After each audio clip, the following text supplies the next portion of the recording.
For many decades now, the dollar has been the world's reserve currency, and it has kept the U.S. economy strong. But that might be changing. Trends forecaster Gerald Celente says it is very likely that the dollar will lose its reserve status, much to the detriment of the nation's already shaky economy.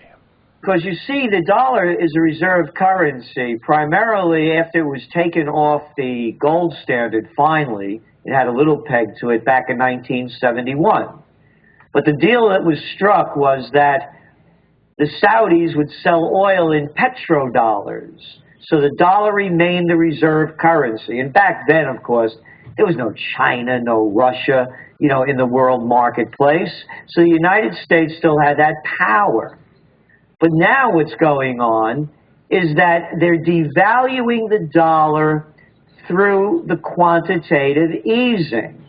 And they're not alone in this, by the way. The Europeans are doing it with ongoing monetary transactions. We just heard from the Bank of Japan. What they're doing, $1.4 trillion worth of same scheme as the QEs. So now what you have is a new reserve currency starts to create itself as the dollar declines. What it will mean to the average person, everything you buy from another country is going to cost more because the value of your Zimbabwean dollar or your United States dollar declines because it's no longer the reserve currency in the case of the United States. And this is important that people don't understand. They think there'll be inflation. Yes, in one way it will, because it will cost you more to buy the product, but the price of the product hasn't gone up. The value of your currency has declined. And that's what will happen when the United States loses its supreme status as world reserve currency. So this would shift the balance of power economically, militarily. The U.S. would lose its leverage. Precisely. It will no longer be the reserve currency.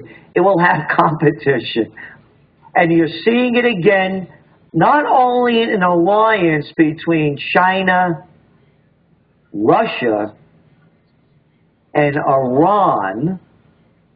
You're also seeing it not only in the currency terms, but also in terms of a military alliance. The first person that the new president of China went to see was Vladimir Putin. Gerald Celente is head of Trends Research Institute out of Kingston, New York. For more of his well-regarded economic forecasts, go to the Trends Research website.